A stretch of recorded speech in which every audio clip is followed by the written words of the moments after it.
There we are. All right. Happy Thursday. I want to say it's been an interesting week, but at this point, everything is interesting. So, cheers to you for being here. How's everybody doing? Gonna have a very interesting conversation today. I'm looking forward to this. Let me adjust my camera real quick. Make sure we have everything here. All right. We're going to bring Sip Sonder up here. There we go. And then we got, and there's Shanita. Let's see if I did this right. If I am technology-ing today. Got to oh, it worked! I'm very excited about this. First step down. It worked. All right. Let me check my internet connection.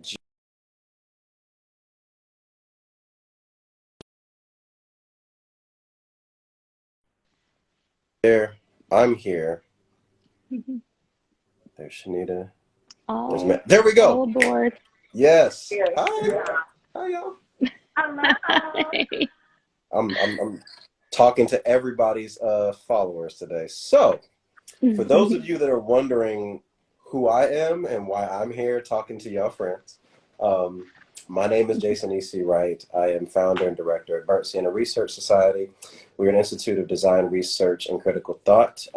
We've done a lot of things with Sip Sonder over the years, and it's weird that we're just now having this conversation. However, if you know Amanda and Shanita, you know why we're just now having this conversation, because there's always something going on.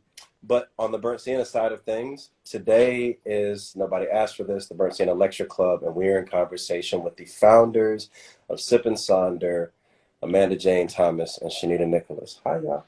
Hello. Hello. I think this is my first live. No, it's not. You've done a lot. Like a talk? We did a live before? Okay. It's okay. I don't know. Sorry. Welcome. It is the first one with us, which is funny. That's true. Because for anyone that's been in LA, that's been to the space in Inglewood, there's been so many talks that have already been facilitated. And sometimes you guys have been the center of it, but most of the time it's been about the community. So I think that the excitement for me is to have a conversation with people I've grown into deep friendship with about the things that started the thing that gave us the space to have our friendship. You know what I mean? Like, to be nerdy about like how this started, why it's here, why it's important. And we had a good talk before this about like all of us having very interesting origin stories. I'd love to talk a little bit about both of you as far as like just really quickly kind of touching on like how you got up to, you know, where you grew up to college, but then like fast forwarding past that into how we got to Sip Sonder. But I think that talking a little bit about like where you grew up and how you grew up really informs a bit of how you see the world, how you feel that you operate in the world. So when we get to talking about the Sip Sonder story itself, it gives a bit of context. So Amanda, can we start with you? Talk a little bit about like where you grew up and came of age and how that carried you and got you prepared for going to school. Yeah. I grew up in Brooklyn, New York. So I'm initially from the East Coast, New York, Brooklyn. And, you know, I grew up in New York pre-gentrification, pre-Barclays Center, then, you know, pre the New York that it is now, right? Right. New York in the 80s and 90s, New York. So I think that that very much shaped my, you know, child of two immigrants from the Caribbean, Jamaica and Grenada, so first generation, and very much that kind of just grinding, you know what I mean?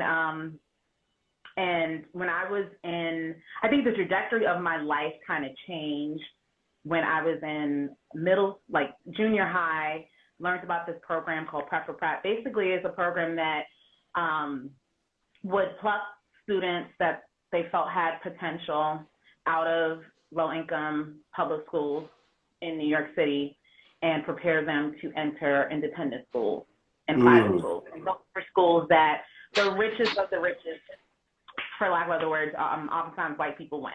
And so I applied to that, the school told me about this program, and my mom was a public school teacher and then an educator at the time. She was like, okay, let's do the program.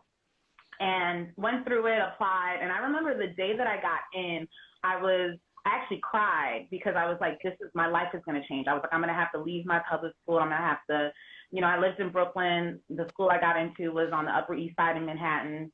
And I was just like, I think I was mourning the loss of what I thought was going to be my safe space of a life that I had. Right. But I also knew, okay, this is my opportunity to make it. This is my opportunity to get out the hood and, do something and, achieve whatever. So started that school.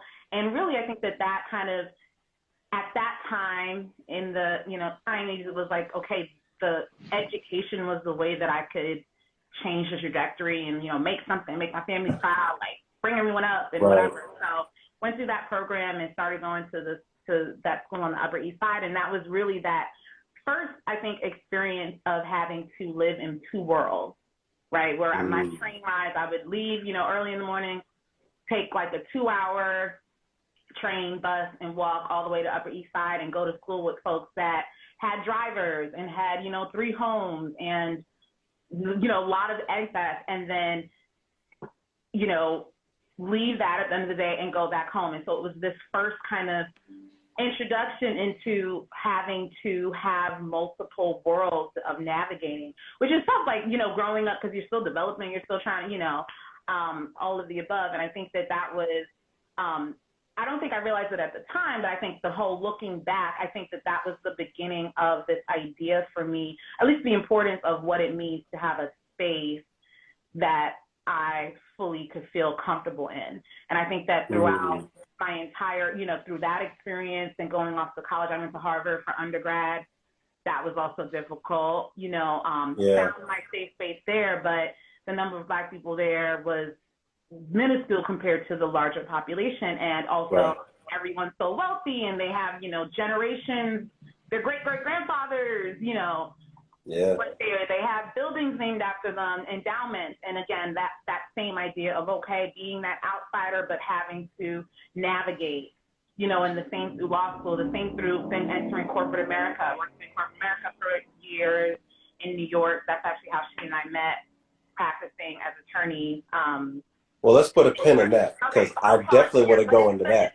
I think that navigating those worlds was like a theme, I think, and feeling, be honest, uncomfortable and not welcome and not like I fit in, right? But also knowing that, okay, how am I I'm gonna stick with it because this is the way that I'm gonna be able to make my family proud, change the trajectory of our family and our, my community, just all of the above. So it was a lot of that navigating, I think.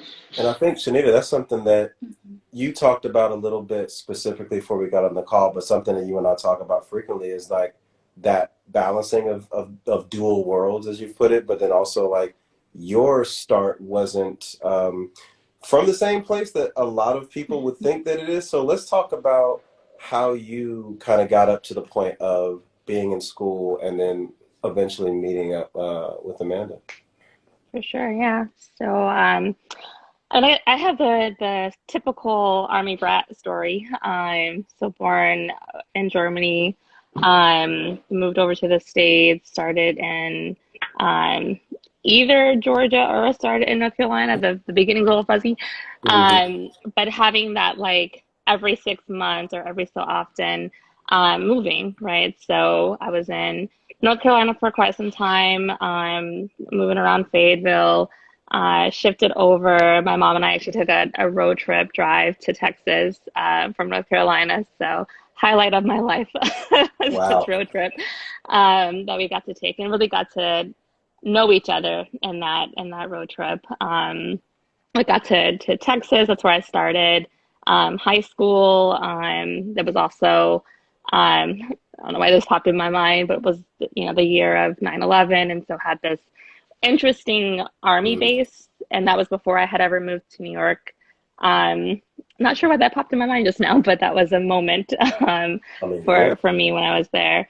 And then it was 6 months in Texarkana. Got really, really into journalism, which is, and I don't know what changed from there to now, but thought I was going to be a journalist. Shifted back to North Carolina, went to Terry Sanford High School there, so same school as J. Cole. That's my claim to fame of the Fayetteville world. We crossed paths. Very similar stories, he and I, with the Army Yeah. background. But that was, it was always interesting because my mom would always live in the cheapest area of the most expensive area of like Wow. understanding how important, something Hmm. Amanda mentioned of like education being a way towards like progression and upward mobility. And so it was always, even when we were in Texas, we lived on the Arkansas side. Um, I don't know who's watching this, but we would use someone's Texas address. I don't know whose address we used, but we would use someone in Texas. Oh, 'Cause that's the old school mama trick. Like, use your auntie and them address she to go to did. school from there. Like, oh, that's real. She Oh yeah, that's like very real. I don't know whose address she found though, because we weren't from there. But Miss Gail probably that I why are you snitching? Hmm. she, she made a way. Hmm. Um, but that was like my experience. I was used to being in proximity to both of these worlds. So, living in not the most expensive neighborhood, but having the resources of, wealthier communities. And so I do really love when we have these talks, especially. We don't get to talk a lot to hear Amanda's story and how much we do in different ways, different contexts that have those backgrounds and touch points. But my family is from like the PG County, Maryland area in DC. So my dad's side is DC, and my mom's side is like Maryland. And so when I would go back home, it was what I called home. I never lived in PG County, but it's home base. Right. It was always a stark difference because it wasn't in proximity to wealth and education and the way that my mom made sure that we were, where I was living. And so I didn't, I grew up differently than a lot of my family did that didn't have that access to resources, which comes up so much in the work that we do now, what it means to have Yeah. that access, what it means to not have to leave your own community to be in proximity to it.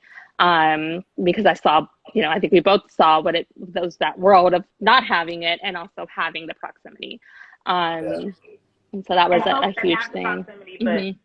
took that for advantage, didn't take advantage of it or took it for granted, Yeah, right? which is a For real thing sure. that happens Hmm. too. Yeah. Yeah, for sure. Yeah. Um, but we ended up in, let's see, I went through Virginia, ended in New Jersey for high school, was part of this Rutgers Governor School program.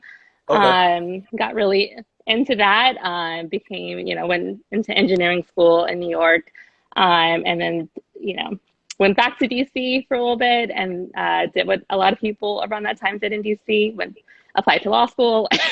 And so back up into New York for law school and kind of the rest is history with our first jobs together at the law firm.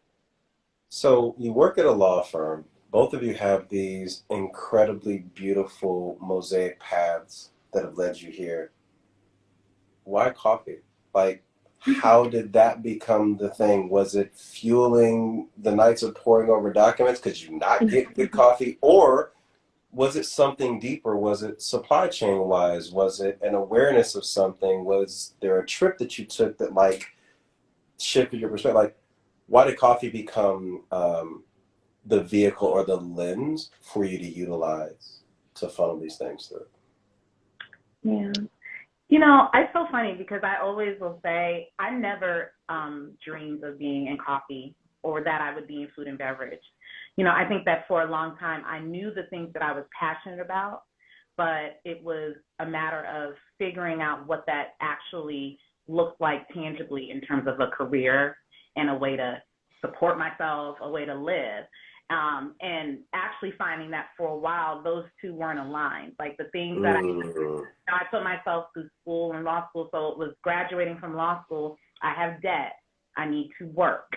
right? I have responsibilities. I'm trying, I took care of my family a lot. So it was like, I knew before I became an attorney, because I thought that was a very empowered profession, that and I really wanted to do empowering work and help empower people. I became very disillusioned with the law pretty much immediately before I even really started practicing, because I thought, the law, I think I thought is like, this is how we're going to like make change. And then pretty quickly, I think it was my first legal job at the NAACP Legal Defense Fund, and realized that the law is not the agent for social change that I thought it was. And so it was just like crumbling. I was like, but now I got like 2 more years of law school and all this debt, and damn it, like, what did I do? So I started practicing, but it was immediately, I say that to say, it was immediately that like, okay, what do I actually want to do? What do I actually want to be when I grow up? And so I entered the law firm, my first job, really kind of almost panicked, because it was like, okay, I have to do this, and you're grinding. It was one of those, law firms where you're working around the clock, you're burning the midnight oil. There aren't that many Black people or people that look like you. You're expected to not bring your whole self, right? I remember this law firm was right in Midtown, and when, for example, the Eric Garner murder happens and all of those protests, that was happening right downstairs, but walking around the building, no one was saying anything. It was as though it wasn't happening. And so this is like this world of, are y'all real? Like, am I going crazy? That like gaslighting feeling where you're just like, I'm literally losing it, because we're acting like this is not happening. It's not just, it's at our doorstep. But, and so that feeling of, again, being in this world where it's just like, I feel so not, I don't feel like this is a completely safe space, and that this is really utilizing all of the passions and the thing I'm passionate about. What are those passions? What were they? Community engagement, a lot of the arts. And, before I became an attorney, I worked in media for a few years. So there's always that, like, how we're using music and art and culture and storytelling and really to engage folks, right? I thought at one point I was going to urban development and stuff. So this idea of placemaking was something I was passionate about. Like, how are we creating public spaces in ways that contribute to the communities that they're in, and kind of, all of that. And so there was all these things, and then the same empowerment thing. The reason I became an attorney, there was still that, like, okay, what am I doing in that realm? So there were those things that I knew I was passionate about, but it's like, I'm practicing, what does that even look like to make a career shift, right? Like, what is that? What job has all of that and then utilizes, like, I'm good. I am a good attorney. I'm really good at what I do. So that's also an asset. So do I just walk away from that and then, like, what does that look like tangibly? And I feel like that's something we all experience, where it's just like we are doing something that maybe we're good at or somewhat passionate about, but reasons where it's like, okay, I have to put a roof over my head. I have to, live, but there's something else. And I think that was that balancing, and it really was, I think I became very panicked. I think it was like my third year at the firm, and I started to really feel like, when am I ever going to figure that out? I was living in New York. My family's there. I would never see them because I was working around the clock. I felt like I was pouring so much into that job and not focusing on, well, what's my, what am I really doing? So I think that and Shanita being at the firm, and there weren't a lot of Black people at the firm, but there was a strong contingent of the few of us and the Black women, and we really would hold each other. We would make that time to carve out.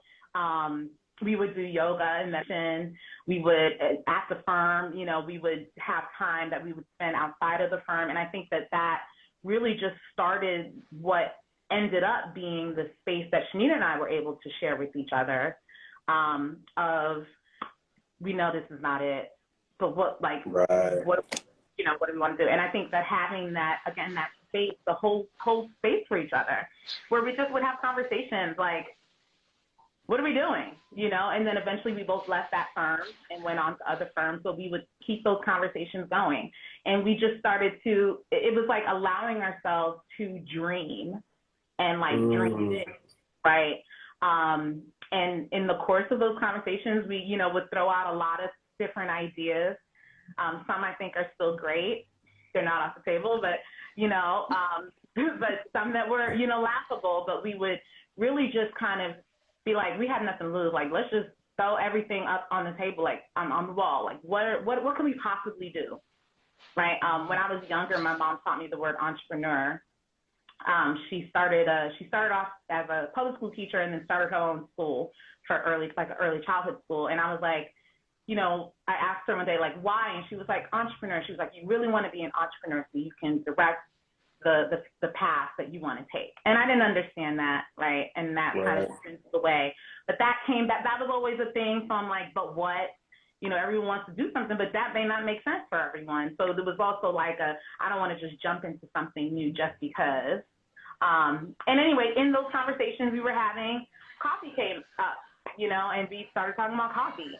And, you know, it's interesting because my perspective on coffee always came from the angle of coffee shops and what they represent. And that's me wearing my, like, sociology hat that I mentioned before. Coffee shops are one of those institutions in communities that have that representation of what it represents to the community. People see coffee shops and they think, oh, gentrification, the neighborhood's changing, what is this, you know, and all of that kind of discourse that's around those institutions.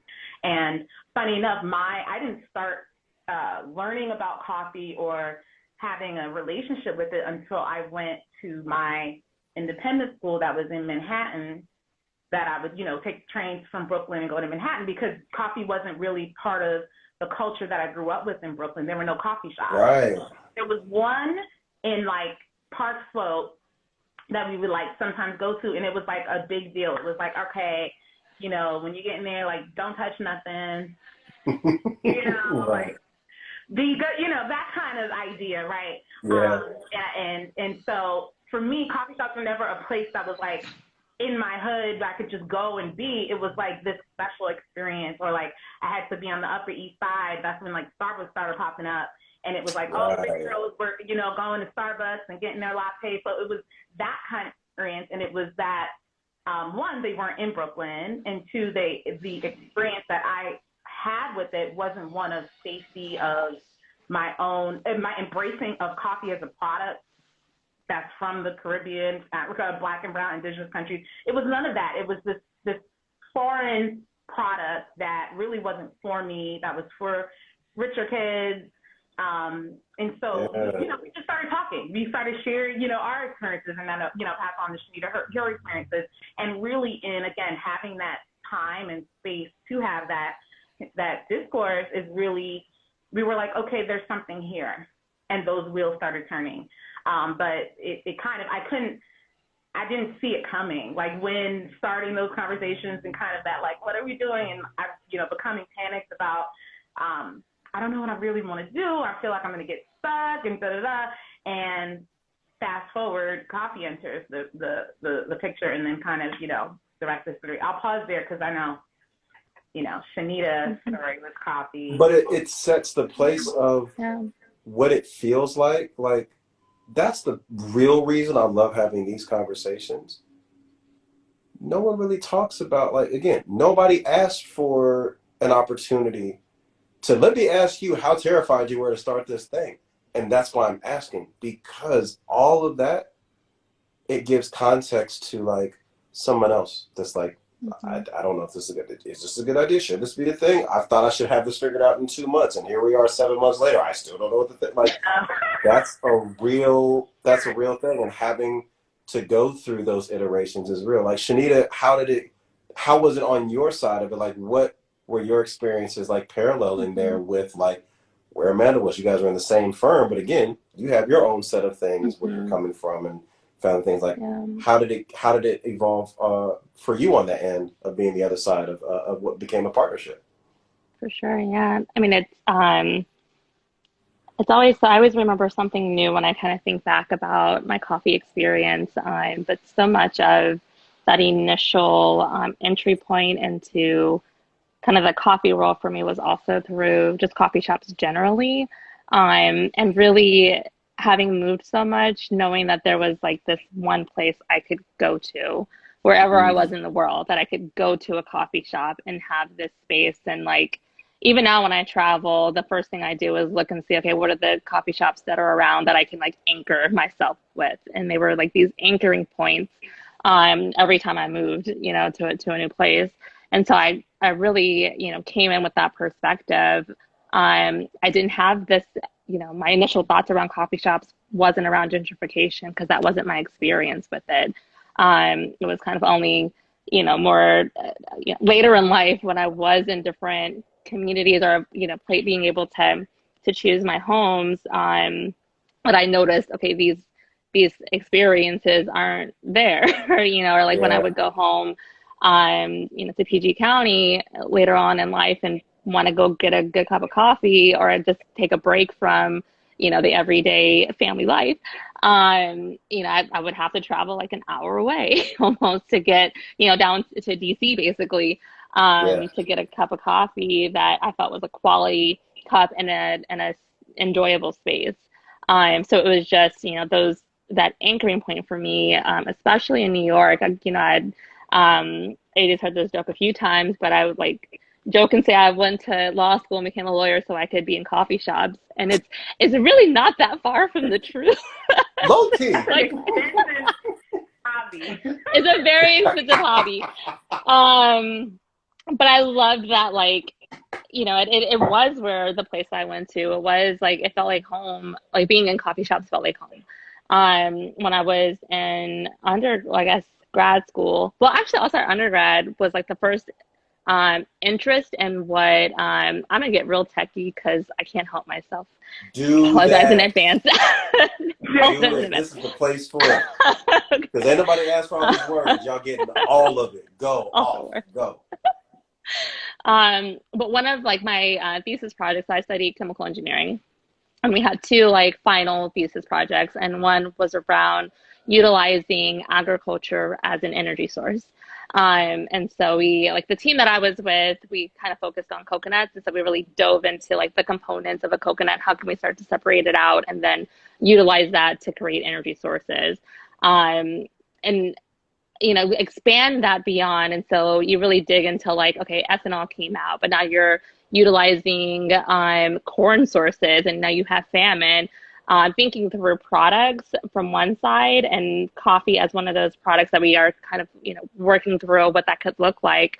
But using those kinds of commodities that are prevalent, that replenish, and also are replenishable, that wouldn't create famine-like issues for the communities they're coming from, and also have a space for expansive economics. And so coffee for me, just there's so many touch points for it that are incredibly interesting. I'm still diving into what that looks like as an energy source, but I think there's so much there. I think kind of fast forwarding that into graduate school. So I did a JD MBA back at Columbia, and my initial thing, I thought I was like, all right, I'm gonna do patent IP law because it wouldn't seem like it would make sense, right? I found it very boring, so I didn't go that route. Wasn't my thing. I think it's a great field. Wasn't my thing. Right. But I shifted over and went the route of like private equity. So really honing in on what it means to like, and I find it fascinating. I've like discovered somehow last week, and I whispered to a man, I was like, I think I like this whole deal flow thing. I actually do like it. I was like, you think, like, she's the lawyer that loves lawyering. I'm the lawyer that. But not in a firm. The firm messed me up, though. The firm messed me up. But this That's fair. idea of looking at corporate structures, and then how are we able to either use a product or service, like mostly on products, and actually create systems around it that employ people, that better the world around them. And like viewing private equity from that perspective, it can be a very negative, money only capitalistic thing. And it's still that, like there's still capitalism behind all of it. But also viewing it from my perspective as a way to create what I learned later on, but parts of that system that Amanda talked about with sociology and placemaking is the word I'm looking for. But also, how does that connect the two? And so that was part of the studying there on how are we creating corporate structures. And then also entrepreneurship. It was not a word I grew up with at all. There's probably a lot of first on this call, but first traditional undergrad experience in the family. My mom went later in life. First lawyer, first engineer, first business, like all the things. Yeah. So I, really learned about entrepreneurship also during grad school because I was working with Columbia on forming out their entrepreneurship program across the campus and what that would look like. And so these like somewhat disparate things started to become clearer to me of like, okay, there's this commodity that I've experienced and that I really appreciate and can start to see the parts to it.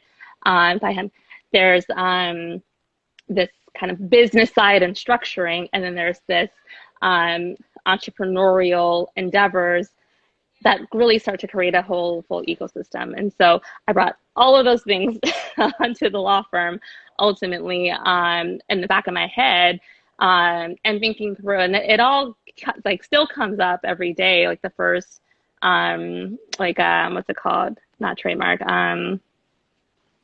trust.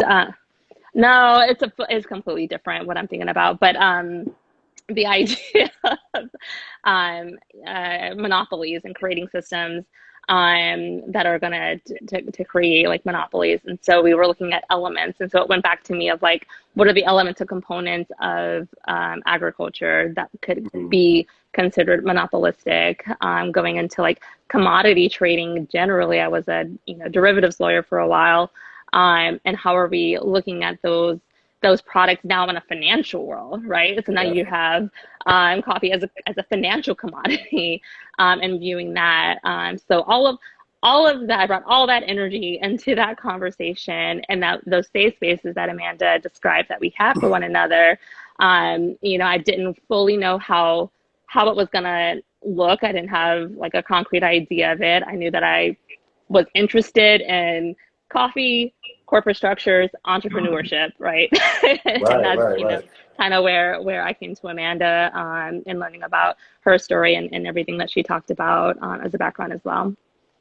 And so the interesting part of all of this is you were dancing around coffee the whole time, didn't see it as like the vehicle, but it was only because of these so like diversely different ways of looking at things that you were able to say, okay, this is it. And I think that that's one of the greater takeaways of anybody's origin story, right? Is when you find out like there's not one path and it's not a straight line. It's like over the river, through the dark forest, you fell out of your car, also you died, and then you came back. And there's also this like, there's so many things, but there are a lot of people that will say, oh, it's deeper than a cup of coffee. Y'all just express that like, this is more than just the coffee. It's what it takes to get there. And it's the awareness of all of those things to also be able to have a third space that certain people will come across town just to sit in for an hour, let alone two.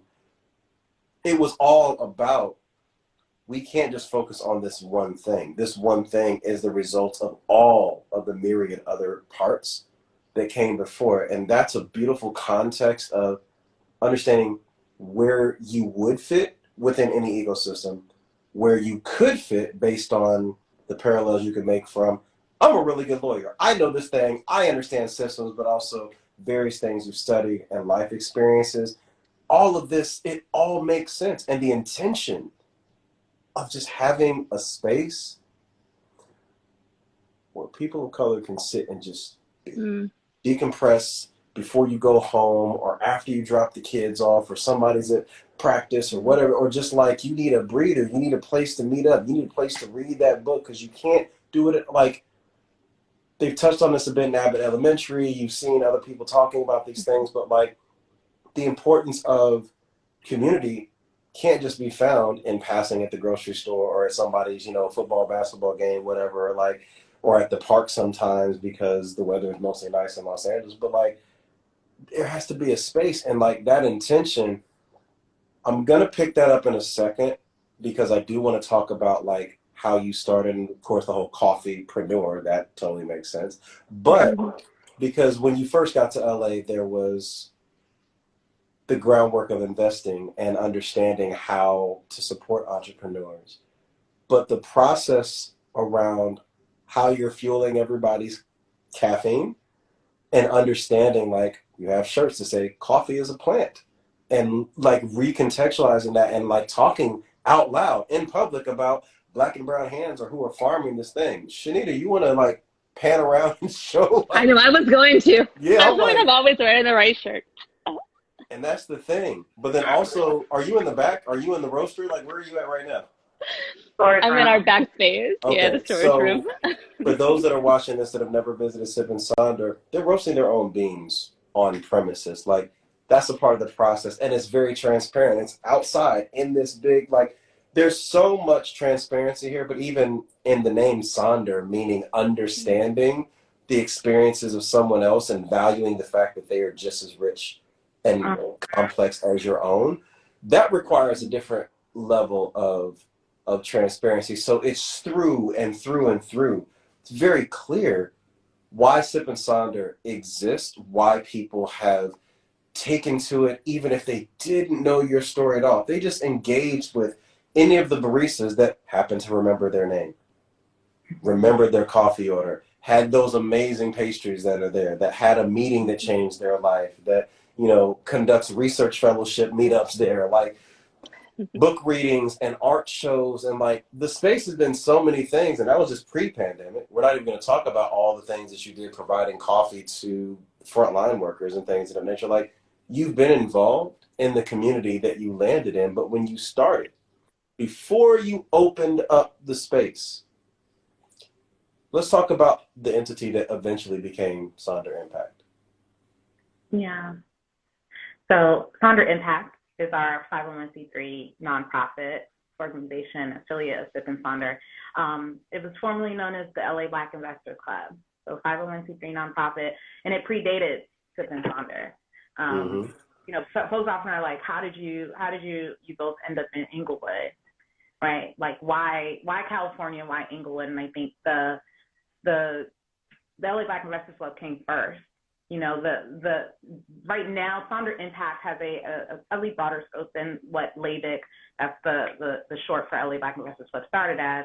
LABIC really was an organization founded to focus on how are we supporting entrepreneurial ventures and capitalization within the Black community in South Los Angeles and Inglewood specifically, right? Shanita mentioned earlier this idea of access, and that's really something that we zero in on, right? So much of, and even in our past, right? It's funny because everything that we've done, it seems like it all comes together now, but when you're in it and you're like, I don't know what.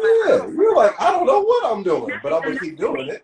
So now it all is like, oh, okay. None of this was like, it's one of those like your steps just direct you in a certain path, and then it all kind of goes together. But that idea of access, that's something that both Shanita and I have experienced. I mean, my like origin of, being able to, leave my public school in, Brooklyn and go to this school, and and the environments that I was able to be in, what that showed was, I alluded to this earlier, where some folks, a lot of the folks at, for example, Harvard, not even taking that for granted, but what that access is. Like at Harvard, sometimes during the lunch hours, they would be like, okay, this Secretary of State is going to be giving this talk in this class, free pizza. And people will literally decide if they're going to go to a talk based on what the lunch was going to be. They'd be like, I don't want pizza today. Who, Eric Holder, what president, what CEO of a company? I'll pass. I'd rather go pick up, Mexican. And it was like, wow, because it's like, again, you have the access to be in a room and be shoulder to shoulder and actually talk to and network and learn from and all of the above. And it's just squandered. And it's not, and so we know all the amazing things and ideas and all of the above that exist in our communities, but it's like there's a lack of access to so much, a lack of access to capital, to money, right? To resources, to knowledge, to mentors, to customers, to investors. The list can go on, right? So that idea of access was something that, you know, meant so much to both of us in terms of thinking about what can happen if we start to close that gap and create that access. I mean, sky's the limit, right? Like we already know we got it. We always have. We collectively as our community, right? So it's one of those, a lot of the work that we were doing at Laybic was focused on, okay, how are we addressing the lack of access to all of these different points and narrowing those gaps. And that was the programming that we were doing. Yeah, go ahead. Yeah. And I want to say even, you know, before then, because the name Laybic, and I always like to make sure I give the credit where credit is due, because it was a meetup group by neither myself or Amanda or any of our board members. It was a meetup group.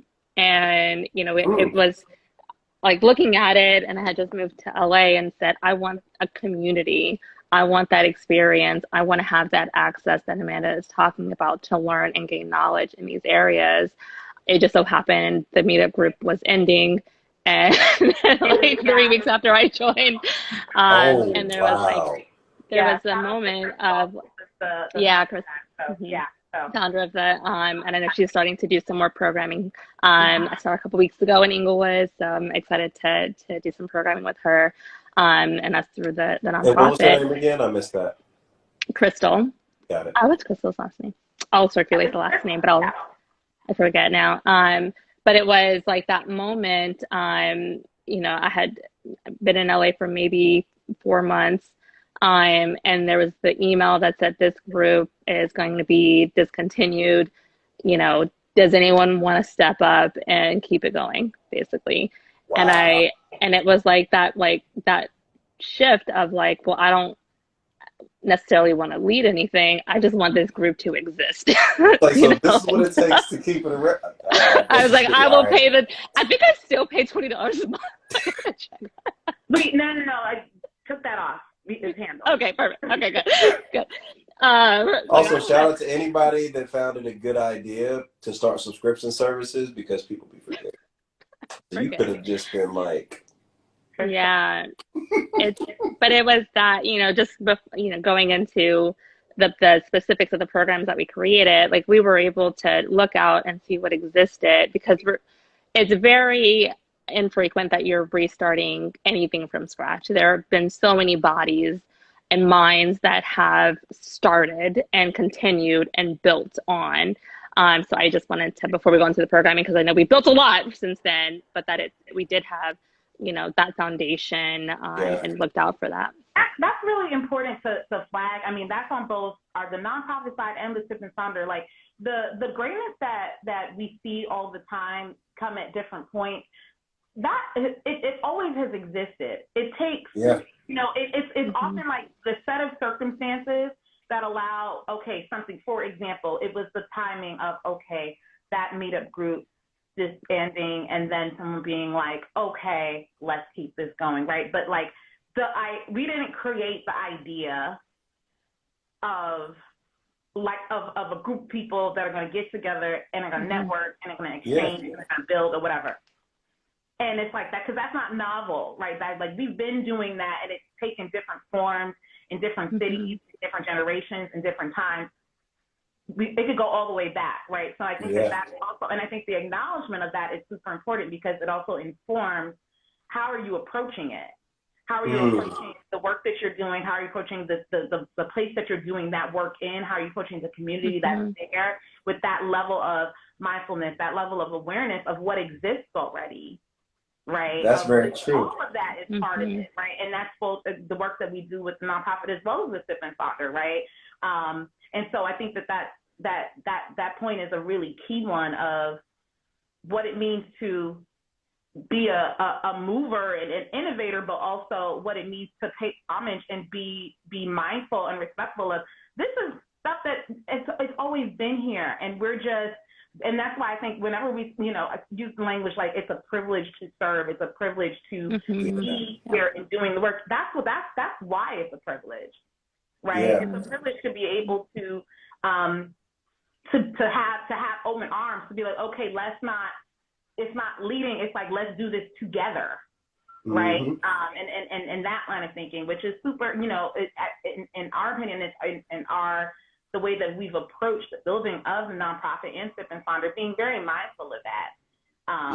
Because it makes the difference between, okay, we're two Black women, but just because we're Black doesn't mean that we care.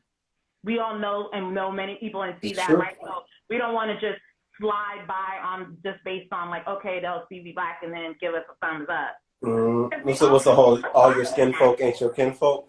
Yeah, because our community, like, we're all smarter than that. Like, we see that all the time. We're like, okay, we're not easily fooled as people, right? So it's like you can't just expect, okay, they're here, oh, they're Black, okay, but cool, pass. Like, no, it's not enough. Yeah, and I think that what it's like. One of the things that I find so great about how we came together, because placemaking and community service in a corporate structure wasn't my thing. Like, I was like, I like coffee. I want to have a space that I can go get great coffee and have this, place to be.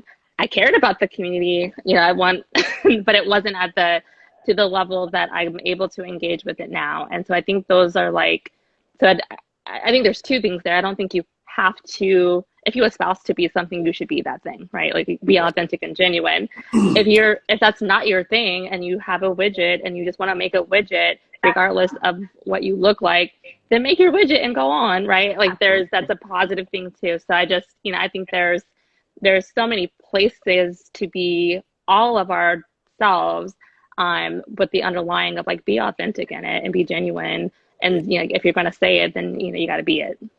And I think that also the story of how Labik started, with your, like, the way it was there and you came into it and were able to do something. Like, someone once told me that nothing's new under the sun, but we do exist in a continuum. So it's very much like a relay run, but you can only be receiving the baton if you're ready to run.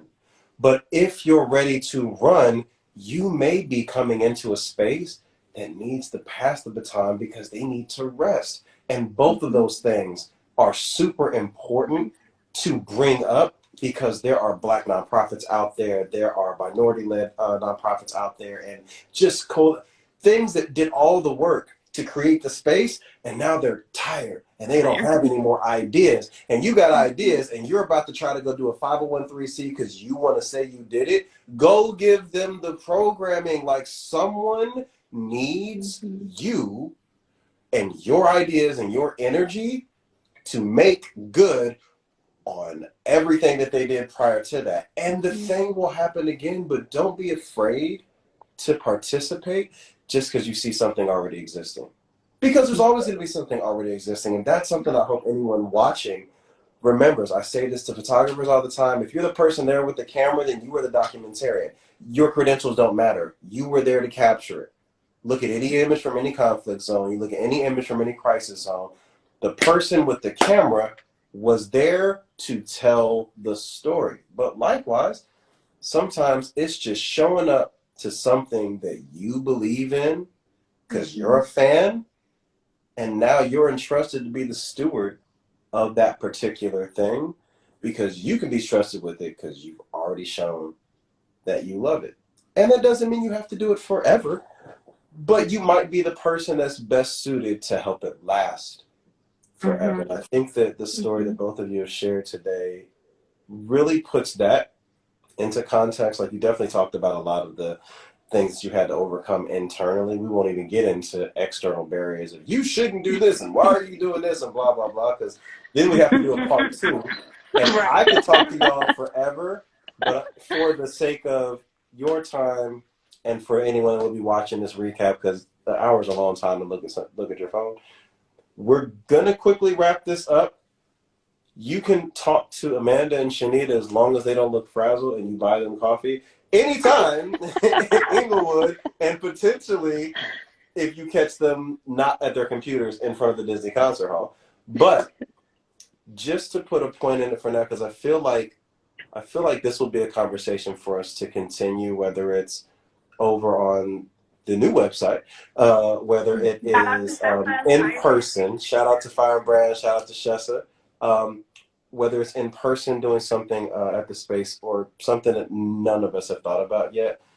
I love y'all dearly. I will champion y'all till the moon comes to the earth and goes back. I really believe in the way that you've shown up authentically in your space without trying to be anything other than yourselves, but being yourselves to the core. And it's, y'all are my favorite story to tell everybody about. Like, when you come to LA, you have to, like, this is my extended family. You're going to have to go through there, act accordingly, don't mess things up, like, do the things. But in closing, I'd like to turn it over to you to shout outs, shameless plugs, anything that's coming up that is coming up in the next 2 weeks, because otherwise y'all will be sitting here till tonight telling everybody all the things you're doing. But let people know, like, how they can follow you, how they can support you, whether it's at Sip and Sonder or through Sonder Impact. Like, run it down. This is your shameless plug time on the radio. Well, I'll give out some of the logistical stuff. So follow us at Sip and Sonder website, www.sipandsonder.com. Also, we're here, Inglewood, 108 South Market Street. Come visit us. We're open 7:30 to 5, Monday through Friday, 9 to 3, Saturday and Sunday. If you're downtown, visit our kiosk, 9 to 2, Monday through Friday, or Tuesday through Friday, close on Monday, and 10 to 3, Saturday and Sunday. We roast coffee, so buy from us, please. It is excellent coffee. We source it ourselves. We go through a lot of intention. We focus on sustainability, intentionality, and traceability. So it is very excellent coffee that we are excited to get to the world. Those are the logistics. Can confirm. Can confirm.